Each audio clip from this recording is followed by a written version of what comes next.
So today we want to talk about Chapter 5, and Chapter 5 deals with the futures market, the forward market, and the options market. So Chapters 1, Chapter 2, and Chapter 3 were descriptive chapters. This becomes a little more quantitative. Okay? And as soon as we finish Chapter 5, we're going to talk about Chapter 11, and that talks about using these types of contracts in the markets. So what are some of the objectives here? We will talk about how forward contracts are used to hedge based on anticipated exchange rate movements. We'll talk about how currency futures contracts are used to speculate or hedge based on anticipated exchange rate movements.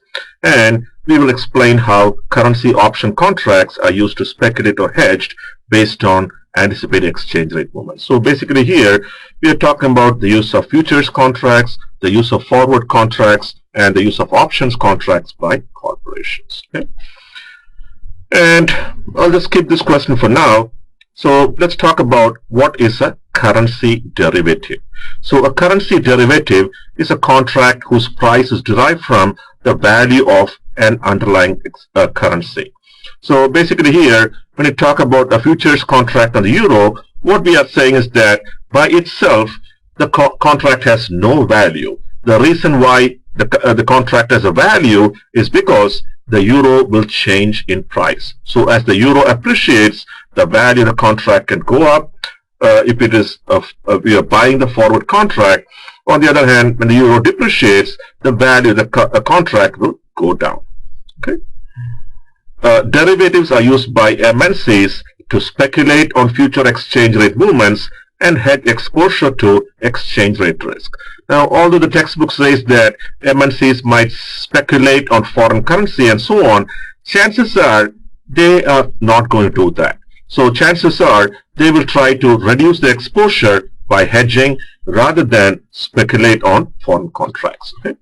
Now, what is a forward market? That is an agreement between a corporation and a financial institution. And what does the agreement say? To exchange a specified amount of currency at a specified exchange rate on a specified date in the future. So what we see here is that it's a transaction between two sophisticated parties, a corporation and a bank, and it involves usually large amounts of money, and the transaction has to be specified at a certain rate. So it tells you the forward rate or the forward price and on a specified date in the future. So things are very clear cut. The amount of the currency, the exchange rate or the price, and the date. So if you look at the currency futures, if you go to the Wall Street Journal, you can find futures contracts on the yen. You can find futures contract on the Japanese mark, on the pound, the Swiss franc, the Australian dollar, etc. So what is the difference between a forward contract and a futures contract? The big difference is, in the case of the futures contract, you go to a market very similar to the stock market. And typically that is the Chicago, the Mercantile Exchange, or the CME. So that is a big difference between the futures contract and the forward contract. So people like me and you can buy and sell the futures contracts if you want to take a bet on different currencies and so on. But typically the people who go to the forward market, they tend to be bigger players. Okay. Now, how do MNCs use forward contracts? They can hedge their imports by locking in the rate at which they can obtain the currency needed to purchase imports. So as an example, Walmart wants to buy $100 million worth of clothes from China. They can buy forward contracts on the Chinese yuan. And by doing that, they are locking in the exchange rate. Now, bid-ask spread is wider for less liquid currencies. So what that means is that if you talk about currencies such as the US dollar, the Canadian dollar, the euro, and so on, you will find a lot of transactions take place all the time, which basically means that the spread is going to be lower for such currencies. And what do people do in the forward market? Typically, let's say you are Walmart, you enter in an agreement to buy products from China, you buy forward contracts. Now suppose things didn't materialize, you want to get out of the contract, what can you do? One way is you can negotiate an offsetting trade where an MNC enters into a forward sale with the same bank. So initially Walmart bought contracts on the Chinese yuan. Now to get out of that, they will sell the same number of contracts on the Chinese yuan, and whatever is the difference, they walk away with the difference. Now, some of the currencies may not have deliverable forward contracts. So what that means is that you may never get the actual currency. And in that case, you might just get paid the difference. Okay. Now, what is the premium or discount or the forward rate? So F is given by S times 1 plus P. So that tells you by how much the forward price is higher or lower when compared to the spot price. Okay. Now, as we already talked about a little bit about the futures market, so futures market are similar to forward contracts in terms of obligation to purchase or sell currency on a specific settlement date in the future. Now, what is the difference? They differ from forward contracts because futures have standardized contract specifications. So what we are saying here is that futures contracts are much more standardized when compared to forward contracts, and standardized number of units per contract. So the size of each contract is very clear. Offer greater liquidity than forward contracts. So it's easy to trade in these contracts. Typically based on US dollar, but may be offered on cross rates and commonly traded on the Chicago Mercantile Exchange. So how do I compare the futures market and the forward markets? So one of the ways you can think about that is, suppose you want to buy a suit, you have two choices. One is you can go to a store. That could be Jose Bank, that could be Brooks Brothers, that could be Macy's. You can buy the suit you want. The second is you can go to a tailor and get one stitched. So there are a lot of tailors, they will charge you $1,000, $2,000 and so on for a good suit. Now, what is the big difference? The big difference is, just like the forward contract, the suit you stitch is tailor-made for you. On the other hand, when you look at the futures market, when you're buying futures contracts, essentially it's like buying a ready-made suit. So you basically have to buy something that is standard rather than one that is specifically stitched for you. Okay. So let's look at this example. Your company sells 10 machines to a Swiss company. The sale price is 100,000 Swiss francs each, and payment is to be made at the end of the calendar year. The December futures price for Swiss francs is 0.6915. You are worried that the Swiss franc will depreciate against the US dollar between now and the end of the year. How can you hedge this exchange rate risk? So basically here, you are getting paid in Swiss francs. So you're receiving for 100,000 Swiss francs each. So for 10 machines, you're getting $1 million Swiss francs. And by selling the December futures contract, if you buy the actual number of contracts needed, you are able to convert the million Swiss francs you get back into US dollars at an exchange rate of 0.6915. So basically here, the million Swiss francs you get, you can convert and receive 691,500 US dollars. Okay.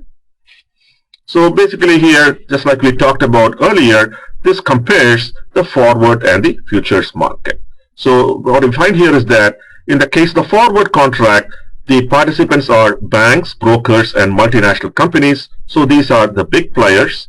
In the case of the futures, the big players might come, but you might also have small people like you and me who go there to trade the foreign currency.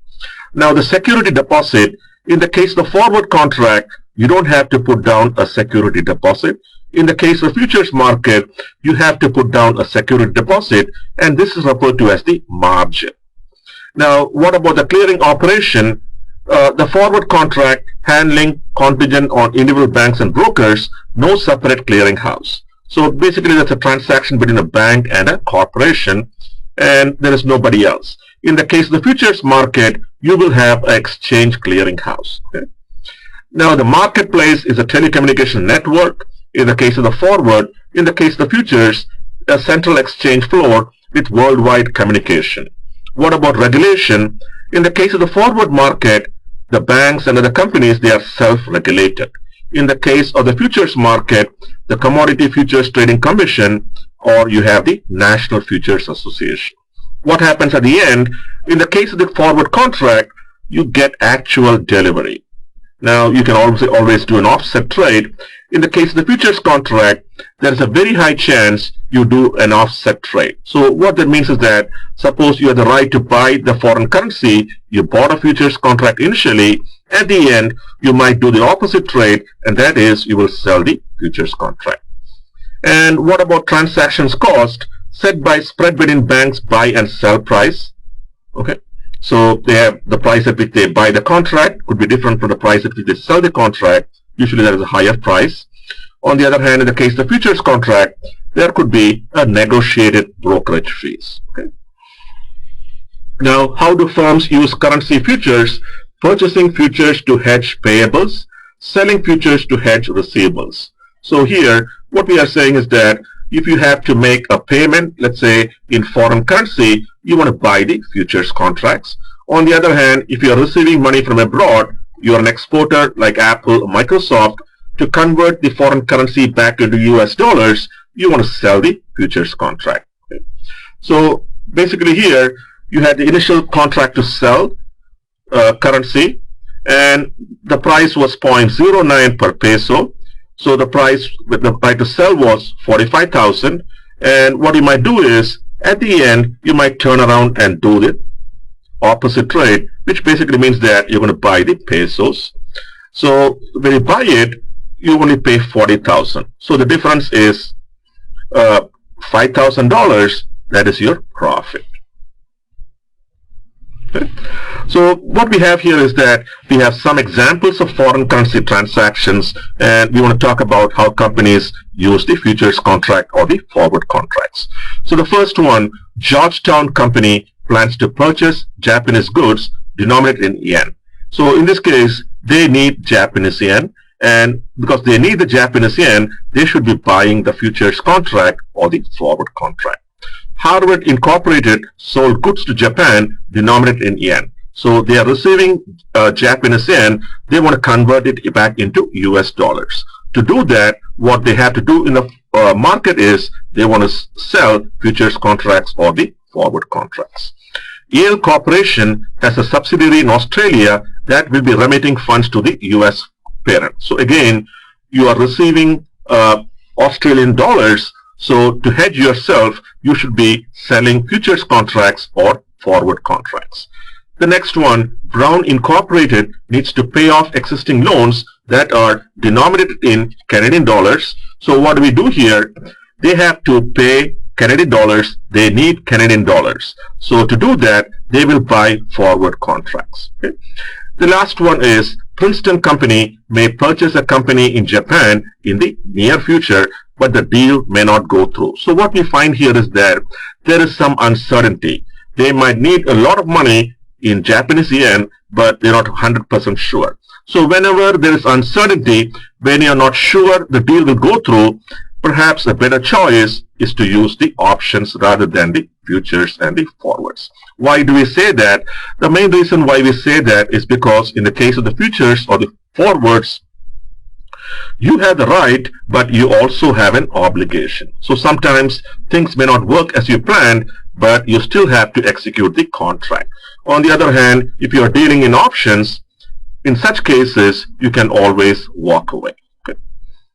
Assume that a March futures contract on Mexican pesos was available in January for 9 cents per unit. Also assume that forward contracts were available for the same settlement price at 0.092. How would speculators capitalize on the situation, assuming zero transactions cost? How would such speculative activity affect the difference between the forward contract price and the futures price? So what we are saying here is that you can either use a March futures contract where you have the right to buy the peso at 0.09, or you can use the March forward contract. So for the March forward contract, the price is a little bit higher.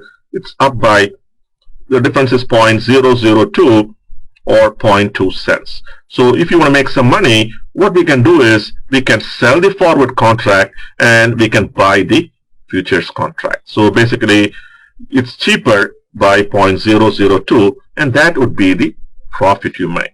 So what's going to happen is that when everybody sells the forward contract, the price of the forward contract will go down, and chances are the price of the futures will go up because more people are buying the futures contract. Okay. The next one, assume that 1 year ago the spot rate of the British pound was 1.7 and the futures contract of the British pound exhibited a discount of 6%. At that time, you sold futures contracts on pounds representing a total of 1 million pounds. From 1 year ago to today, the pound's value depreciated against the dollar by 4%.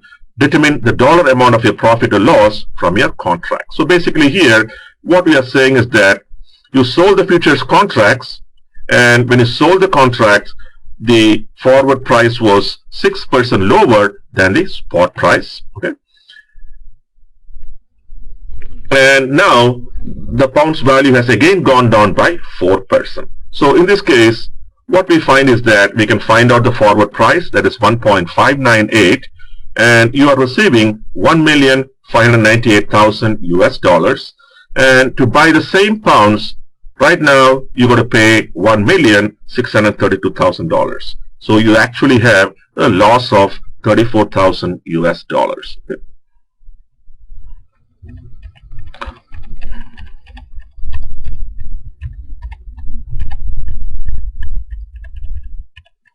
Okay, so basically we talked about the futures market and the forward market, and we talked about futures contracts, how futures contracts, how they work. We mainly talked about hedging. We talked about forward contracts. Again, we talked about the forward markets and different types of forward contracts. We talked about the differences between futures contracts and the forwards contract. And the next topic we want to cover is on currency options contracts. And